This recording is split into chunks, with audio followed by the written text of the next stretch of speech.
friends, who's excited? Today is the day I am demonstrating the 5 moves that you need to know for my 3-week at-home core challenge. If you don't know about this, you need to go to my Facebook page, Jolynn's My Kinetic Life Fitness. All of the information that you need is there. Those of you who already know about this, just a reminder, the calendar for this is on my fitness page, so you need to go there. It's pinned at the top, tells you exactly what exercises and how many of them you need to do for day 1 through all the way to day 21. Make sure you go there and check it out. I'm jumping right into the information because I don't want to waste too much of your time. So the 4 first moves that you are going to do are on the floor. You might want a mat for comfort. You have your choice during these 4 first moves whether you want to lift your shoulders off of the ground or not. That is an advanced move. So if you're not feeling comfortable and you're not feeling there yet, you do not need to lift your shoulders off the floor, although that's how I'm going to demonstrate it. So please make sure that you remember that. The second thing is, I'm going to talk about things that you need to be focusing on at the beginning of this challenge. If you don't focus on this on day 1, you're not going to notice your progression through the 3 weeks. You won't know if you've made improvements if you don't pay attention to a few key things in this video. So please watch it from beginning to end to make sure that you get all the information that you need.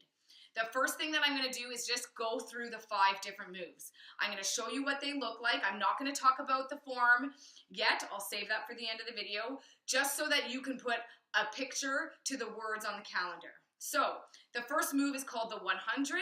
Then we're going to do bicycles. Then we are going to do scissors. Then we're going to do tuck extensions. And then we're going to do a plank. Everybody knows a plank, okay? But let's go through these 4 exercises.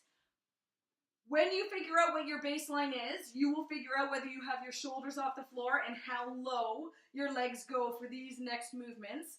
I will talk about that in a little bit. The first movement, the 100s. You are sticking your legs up where it's comfortable for you at this point in time, lifting or not lifting those shoulders, and all you need to do is pump those hands.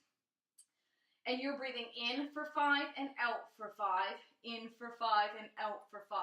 I do 5 bounces per breath. So in, 2, 3, 4, 5, out, 2, 3, 4, 5. And that's considered 1 set.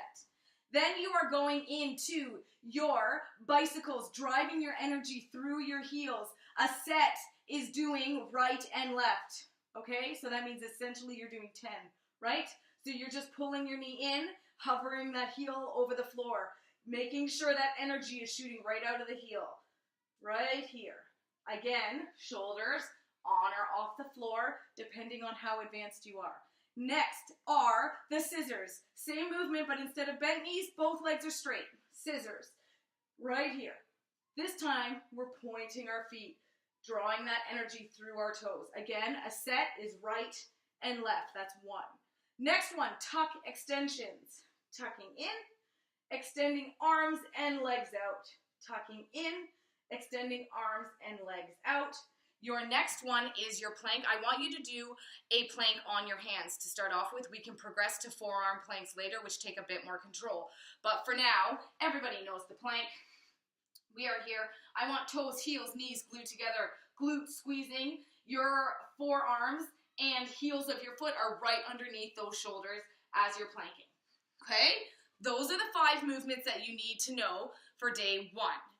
What I need you to pay attention to right now so that we can gauge your progress through all of these movements is, we talked about this in the video, when you're doing all of these movements, you need to make sure your entire back, or as much of it as you humanly possibly can put down on the ground, is connected to the floor.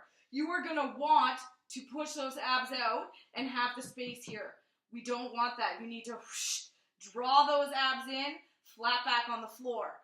As you raise your legs, it's easy to do now, but as they lower, the heavier your legs are, the more you're going to want to do this. As soon as you feel your back lifting off the floor, that's where your legs need to stop. So if you start here and you start bringing your legs down and you get to here and you notice, oh, my back's starting to come off, leave your legs right there, re-engage that core, and that's where you're going to start doing all of these movements, okay? Including all of these movements. If your back is up, nay, nay, that's not good. what you're gonna notice, hopefully, as your core strength is over the 3 weeks, is that you're going to be able to bring your legs lower and lower without that disengagement from the floor. I hope that makes sense. Comment as much as you want, and let's have a dialogue about this if that doesn't make sense. As it relates to your planking position, what I need you to do is, most important thing to me is, of course, that belly button again is drawing into your back. So don't let your belly force out. Draw it in. You're not a tent. You're not a sagging wet tent. You are a plank of wood. I should be able to put something along your back and it should be able to stay there. The other most important thing about your plank is some people's wanting to round through their shoulders. I want you to fight that feeling and I want you to go to a nice flat back. My elbows are not locked. They are soft and I'm opening up my chest, making sure that I'm not rounding through that chest, and I'm pulling those abs in toward my spine. That's all you need to know for day 1. Like I said, if that doesn't make sense to you or you have any questions, never hesitate to comment below or message me privately through my Facebook page, because I'm more than willing to dialogue with you about anything in particular for you as an individual or a general comment that you think would help anybody. Again, I hope that makes sense. I'm here for you if you need me. I'm super excited to get going on this with you because we're going to work 3 weeks and get that core nice and strong, and then we're going to work on another challenge in July together that's going to require this stronger core. Stick with me. I love you guys. Hope you had a fabulous weekend, and I'll see you tomorrow.